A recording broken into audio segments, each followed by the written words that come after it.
बिस्मिल्लाहिर्रहमानिर्रहीम।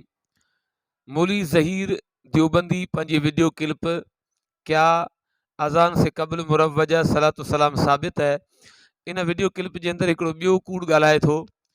अचो त मां उन कूड़ खे वाज़े करियां। ही इन पंहिंजे वीडियो क्लिप जे अंदरि चवे थो त हज़रत बिलाल रज़ी अल्लाह ताला अन्हु इहा जेका कुरैश जे लाइ दुआ घुरंदा हुआ, इहा दुआ आलस भञण खां पोइ पढ़ंदा हुआ। अज़ान खां पहिरियां अज़ान सां गॾोगॾु कोन पढ़ंदा हुआ। अचो इन जा इहे लफ़्ज़ ॿुधो।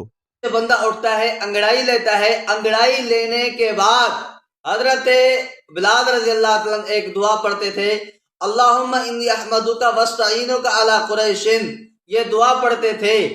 और हजरत बिलाल रज़ी अल्लाह तआला अन्हु अजान से पहले अजान के साथ मिलाकर नहीं पढ़ते थे। हाज़िरीन समीन, हाणे तव्हां इन जा इहे लफ़्ज़ ॿुधा जंहिंमें हीउ चवे थो त हज़रत बिलाल आलस भञण खां पोइ इहा दुआ पढ़ंदा हुआ, अज़ान खां पहिरियां अज़ान सां गॾोगॾु कोन पढ़ंदा हुआ। हाणे फ़ैसिलो हिन जे मथां आहे त ही पाण खे कूड़ो थो चवे या हिन पंहिंजे मौलवी खे।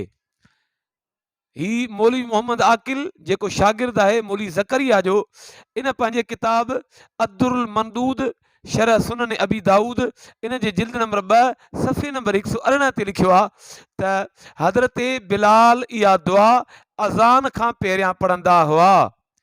ऐं जंहिं सहाबिया खां इहा रिवायत आहे, उन सहाबिया जे बारे में भी देवबंदी चवे थो त उहा सहाबिया औरत कसम खणी चवंदी त हज़रत बिलाल रज़ी अल्लाह ताला अन्हु कॾहिं बि अज़ान खां पहिरियां इहे दुआई कलिमात कोन छॾिया। ऐं 3 नंबर ते लिखे थो त हमेशह हज़रत बिलाल रज़ी अल्लाह ताला अन्हु अज़ान खां पहिरियां हुज़ूर जे कबीले जे लाइ इहा हिदायत जी दुआ कंदा हुआ। हाणे ही थो चवे त इहे कलमा हज़रत बिलाल रज़ी अल्लाह ताला अन्हु अज़ान सां गॾु अज़ान खां पहिरियां कोन पढ़ंदा हुआ, बल्कि आलस भञण खां पोइ पढ़ंदा हुआ।